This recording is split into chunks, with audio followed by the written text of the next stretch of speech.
It's not doing it. There we go. All right, and we should be good to go. Fired out of a cannon. Look, welcome everybody to the 10th episode of the 4th and 1 podcast. I am your solo host for the night, Coach Trey.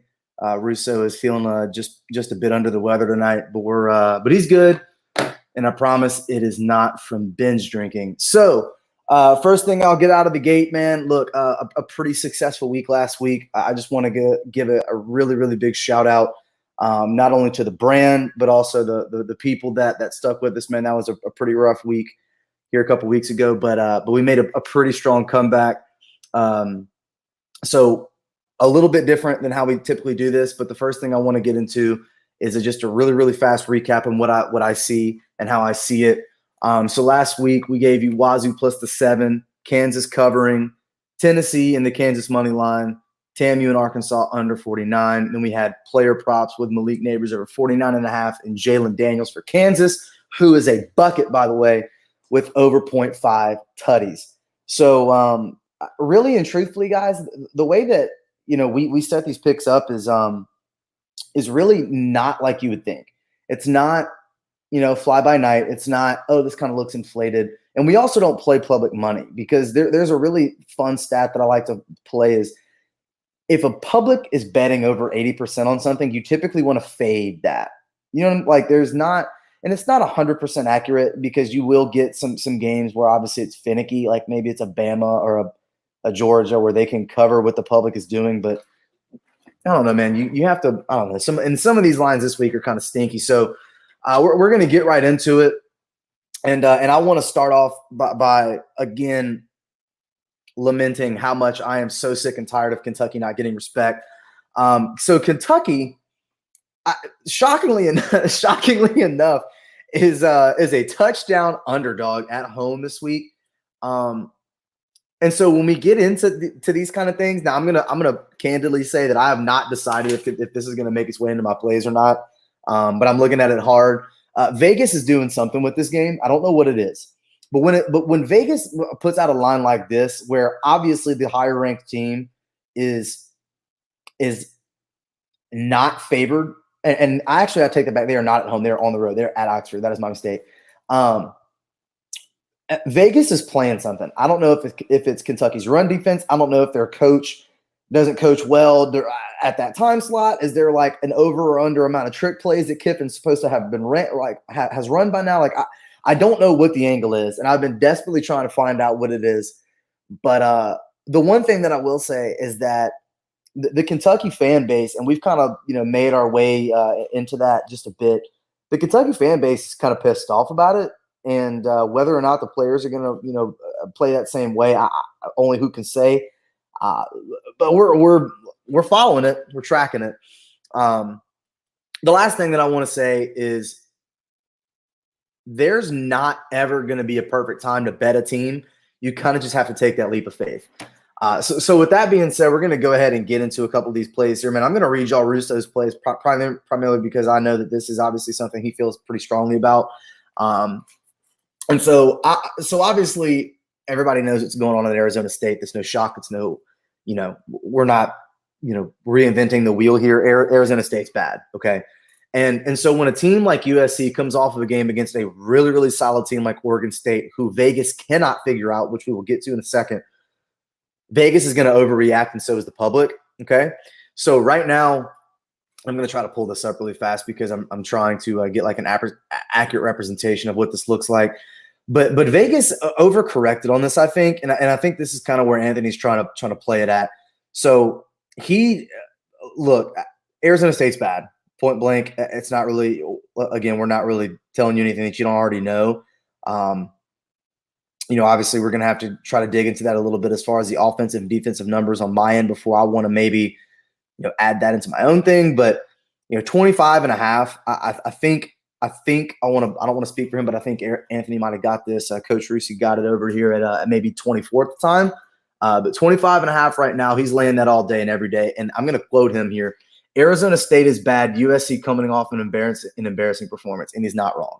I actually don't mind that line at all.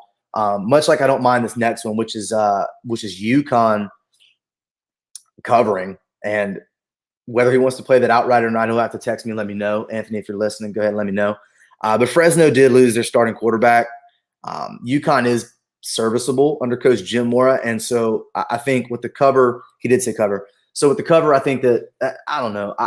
I think that's another one of those like really odd correction games. So add him to the list. And I'm also going to let y'all know that he's going to play the Air Force spread too, which is right now I'm pretty positive at 14. And candidly, I will just tell you that Air Force is good. Air Force is not. They are not hosed, bro. And so this is the one that I'm gonna get to, and I'm really gonna start the show up here. So man, so everybody in here, please give us a like and a shout out, man. Before I give you this next one, your appreciation for sports betting and all of these kind of angles that we take, and just your candor and the way that you guys kind of play with us here in the social media space is really, really important to us, because we spend a lot of time to put these picks together. We spend a lot of these times, kind of putting the show, and content together. So shout out to everybody, man, that's giving us love. We appreciate you, bro, and gals. But bro is obviously a multi-sexual term. So anyway, so what we're going to get into here is Arkansas. Anthony thinks Arkansas can cover, and I don't think I'm breaking any news here, but I think Anthony wouldn't really have to dig into the bag of drinks too much to say that Arkansas could win this game. Let me explain why. So Arkansas does not typically do poorly whenever coming off of a straight up loss. Not a loss against the spread, but a loss outright. And under Coach Sam Pittman, somebody correct me in the chat if I'm wrong, but I'm pretty sure the number is somewhere around 8-4 or 9-3 under Coach Sam Pittman and covering the spread after an outright loss. And so Alabama's not the team that we thought that they were. Again, I'm not saying that they can't win every game. They could, but they probably won't. And because of that, you have to look into this game as Arkansas should have beat Texas A&M, but coulda, shoulda, woulda. See what I mean? Arkansas should have won that game. They were the better team than A&M. It's not really that debatable if you watch the game. There's no real suggested narrative against it. I think Miami should have beat Texas A&M too, but Texas A&M found a way to win and beat two ranked teams. So now you've got, in Arkansas coming off of a pissed off game. And I'm gonna use this metric and get back to Texas A&M. I think Arkansas can cover this game. I'm not picking this game because I'm not putting in my picks, because I have some picks that I feel more strongly about. But just know that if I just so happen to dabble in the booze of nature, this could easily find its way into a pretty nice parlay for me. So KJ Jefferson is a bucket and he's pissed off. When you looked at the game, like if you watched the game at the end of the game between Texas A&M and Arkansas looked like they had another quarter in them. That's a team that's ready for the next week. Texas A&M, I don't know about that, man. So Anthony's going to play that Arkansas, man, and just to let you guys know that Anthony definitely knows what he's doing when it comes to these kind of picks. So if you guys want me to recap that for you right now, I'm gonna give them to you real quick and get into mine, give you my little pack, man. Arizona State sucking, so we're gonna back SC. UConn's gonna cover, Arkansas is gonna cover, Air Force is gonna cover. Please do not be surprised if you get a huge, huge upset this week, and don't be surprised if they reside in Fayetteville.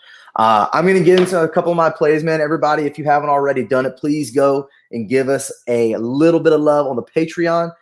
That's where all of our picks are. You would have never gotten all of my picks from last week or Anthony's picks if you would have not followed the Patreon. And so, when you get into the real nitty gritty, like I'm talking about like the kind of plays that come out and they take them off after 25, 30 minutes, them the kind of ones that are on our Patreon. Those are the ones that you want to go and hit. Those are the Kansas covering plays. Those are the parlay of Tennessee and Kansas money line. Those are the TAMU Arkansas under 49 money line. Ding, ding, ding. I told y'all I was going to have y'all's back last week. I went undefeated. So let's try to keep that hype up, okay? A game that I like this week. Put your hands in the air. Put them together. The Beavers, Oregon State, plus 10.5. Let me tell you why. Oregon State is so vehemently disrespected by the system and by Vegas that it almost reminds me of the Alabama COVID year whenever Vegas took so long to try to figure out what these boys were doing, and they almost never caught up. And it wasn't really until the end that they really got it together. The biggest subscription to this was the LSU 2019 year when they won the Natty. Look, anybody and everybody across the country. In fact, there's a buddy of mine in North Carolina that does this for a living. He's a professional handicapper, and I'm not going to say his name here because I haven't told him I was going to release this yet. But he, and I quote, told me, and this was the third week of the year that year for 2019 LSU, and again the next year with Alabama. It's like taking candy from a baby because Vegas doesn't know what they're going to do, and all they're going to do is keep running it up. So Oregon State, please don't misunderstand me, is not that. However, Vegas does not have a read on them. They're getting 10.5 this week. Lay it. Please just lay it. It's not. Look, it's not going to kill you. It's not going to be the end all be all. I think you'll actually find that the Oregon State football team is actually kind of fun to watch, and so. When you come and you play Utah, bro, that's a game they're jacked up for. That's the 12th ranked team in the nation. They're going to be gassed up, jazzed up for that game. Let me get into this one. I'm going to refrain from pissing off the Longhorn fans. Okay, I'm not going to do it. I promised myself I wasn't going to do it. I faded them. I faded them again. I finally decided that I was going to be back on their good graces, and they do this to me. You see where I'm going with this? I'm gonna leave it at that. But just going a little bit away from that. Mississippi State is a 3.5 point favorite at home, playing A&M. Why? Anybody? Hands raised? Yes, you in the back. Because Texas A&M's not really ready for this game. That is the answer, Coach Trey. So when you play an emotional game like what you just did with Texas A&M, back against the wall, world against you, fate of the universe on your shoulders, you beat Miami, who isn't obviously as good as we thought, and then you go ahead and you beat Arkansas in a game you should have lost, but you won anyway. All of this emotional bloodletting that you let out to win this game, and then you take a sneaky little sleepy trip up to Starkville. Because you know it's next week, right? Oh, y'all didn't hear about the slap fight between Nick Saban and Jimbo Fisher? Y'all didn't hear about that? Oh, during the off season? Oh, no. Well, let me remind you. So Nick Saban and Jimbo decided that they were going to have a pillow fight of sorts, which kind of sounded a bit like two butterflies passing in the wind, is about how manly the stuff was. And Saban wasn't, wrong, by the way. He was just wrong on how he said it and how he did it. And he's just pissed that somebody else is coming up and playing the game. And this is coming from a Saban fan. So don't hate the player, hate the game. It is what it is. They don't have guidelines and guardrails on this NIL stuff. Like, what is Jimbo supposed to do? Not use the money? They have more money than God. Like, whatever. Anyway, they have to play Alabama next week, and I personally think that Nick Saban is going to do every single thing in his power to win that game by a lot. This game very, very, very likely will get bought down by me. I'm gonna give you two things. Buy it down to 2.5, and I'm gonna write that down. Buy it down to 2.5, or bet the money line. Bet the money line with State and parlay it with whatever confident team that you have. Is it Alabama? Is it whoever it is? It could be anything to give you better odds on that. But I think State's going to win this game. We may come back and be wrong on this, but I think State's going to win this game. Another one that I'm gonna play is and it's so hard to say this because this is such a close odd. If you just emotionally blindly bet the better team, you would take Kansas plus the 3. I have a lot of faith in Jalen Daniels. If you don't trust them to win the game, but Kansas is at home and they're a 3-point dog, please name me a quarterback outside of maybe CJ Stroud that's playing better than Jalen Daniels. And I put Jalen Daniels in an Ohio State uniform for a second and tell me they're not still undefeated. Like, he would be just fine. And would CJ Stroud do the same thing at Kansas that Jalen Daniels is doing? Who can say? So I'm very, very hesitant to take the 3 because I almost really want to take the money line. But I would be very, very shocked if Kansas did not at least cover in this game, or at least get pretty close to that. But you're gonna have to go onto the Patreon and get the rest of my plays, man. But I'm gonna go ahead and I'm gonna give y'all something. And I hate to say this because of how bad they burned us already.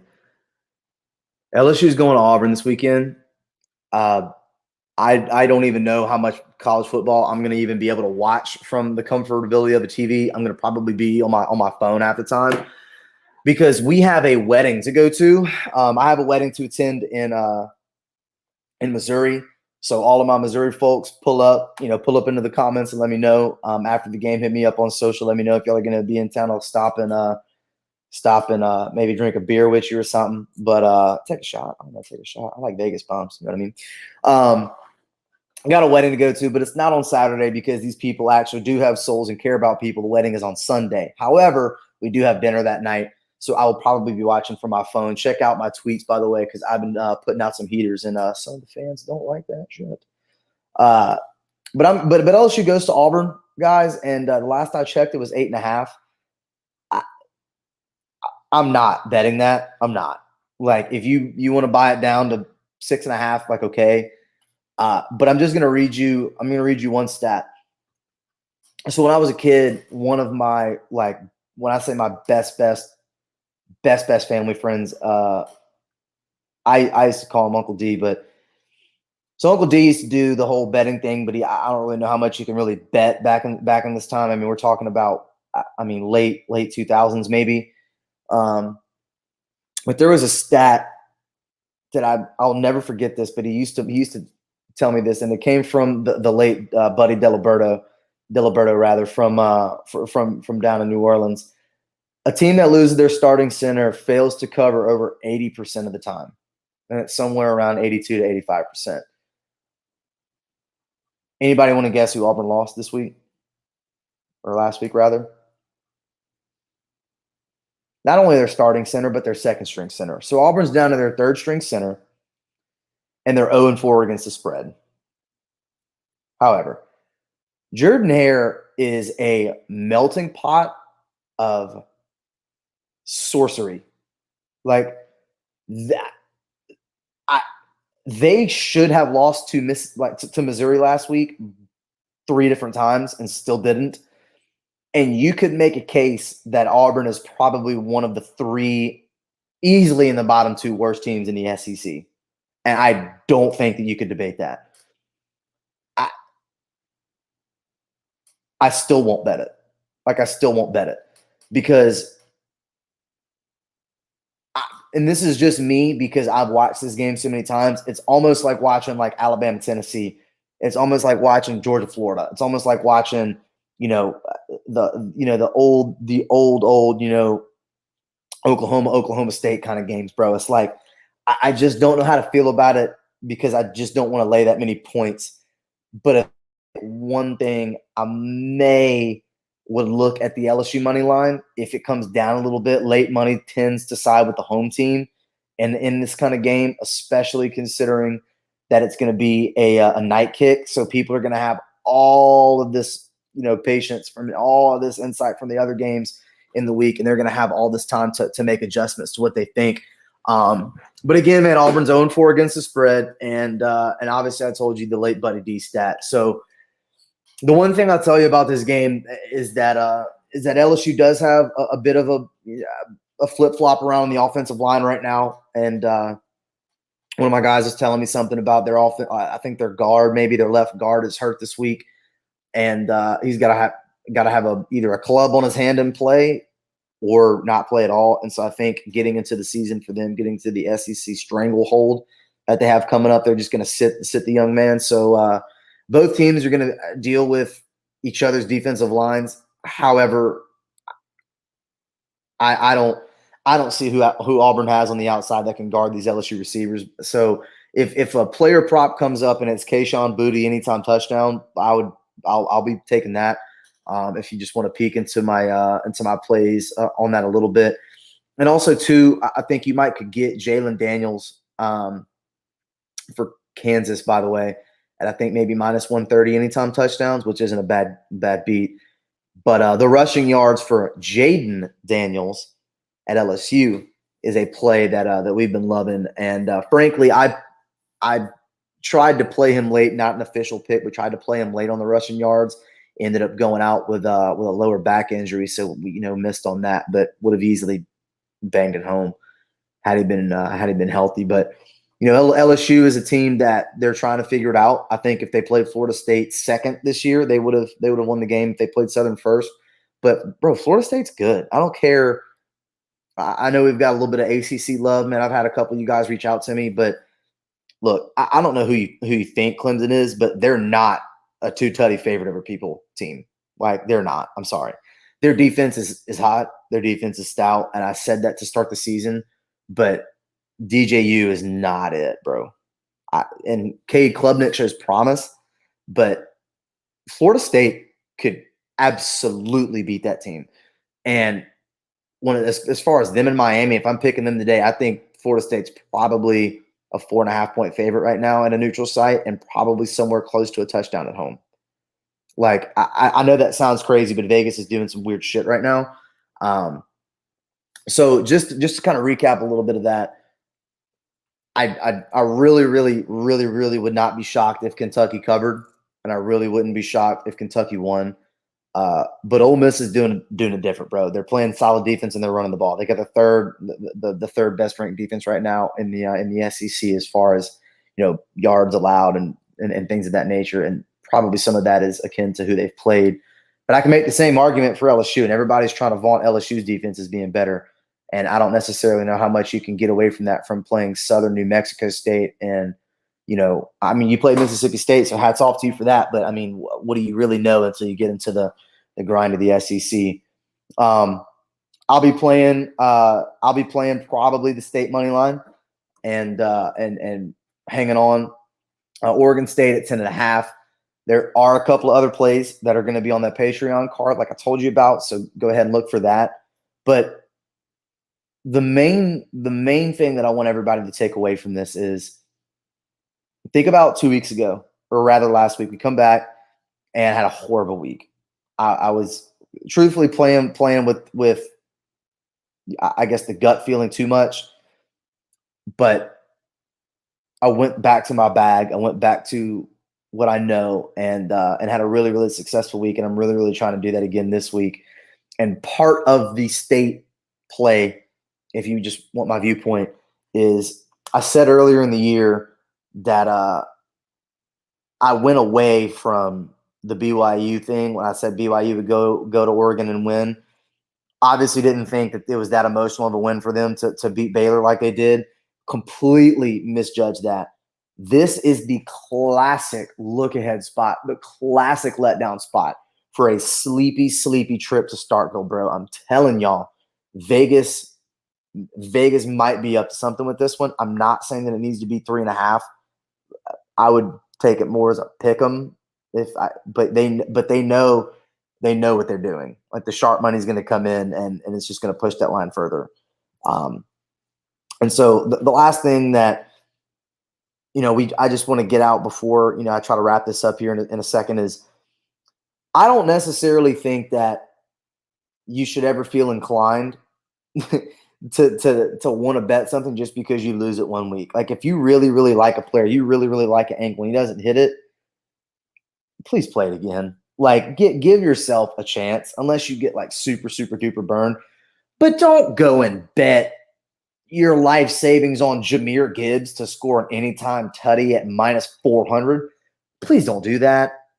Like, that's not even like that's a parlay buster. That's a strained hamstring on this, and I'm not wishing an injury on the young man, but that is a bust waiting to happen. And so don't ever do shit like that. So, for the sake of God, be smart, and try. I guess try to understand what you're doing when you're doing these kind of things. And so the last thing that I think Anthony wanted to talk about was, what exactly are you looking at whenever you play like an SEC road game? And so you basically look at what team looks like in better shape. What does a team look like on offense? And what does a team look like whenever when they have to cover? What are they going to have to do? And how does that pair up with what the opposing team does? So I don't know. I think that you have to try to not look too deep at Vegas all of the time and just play the eyeball test. And I think that's certainly what you're going to have to do with a lot of these games this week. And I've said it once, I've said it 1,000 times, man, rankings don't matter. I know what everybody's looking at. Everybody is looking at this Kentucky game. And I'll tell you how it happens. I'll just give you this tidbit before we head out here. Everybody's looking at Kentucky and Ole Miss.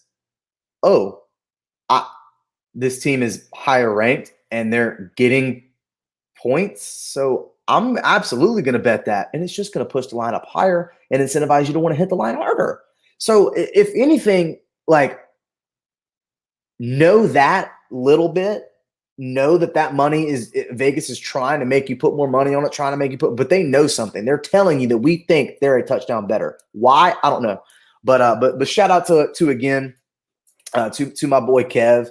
And he's a Kentucky fan. I told you I was going to rep him. So I don't know what else to say. They're disrespected, and I'm sick and tired of it. So hats off to him. Hats off to everybody else here in the chat, man. That's been giving us love, man. We love doing this show. Please please subscribe. It helps us with the algorithm and helps us get us up into your recommended feed. So if you can just do that for us, man, I would love that. And we're gonna get you some money, bro. We in our bag.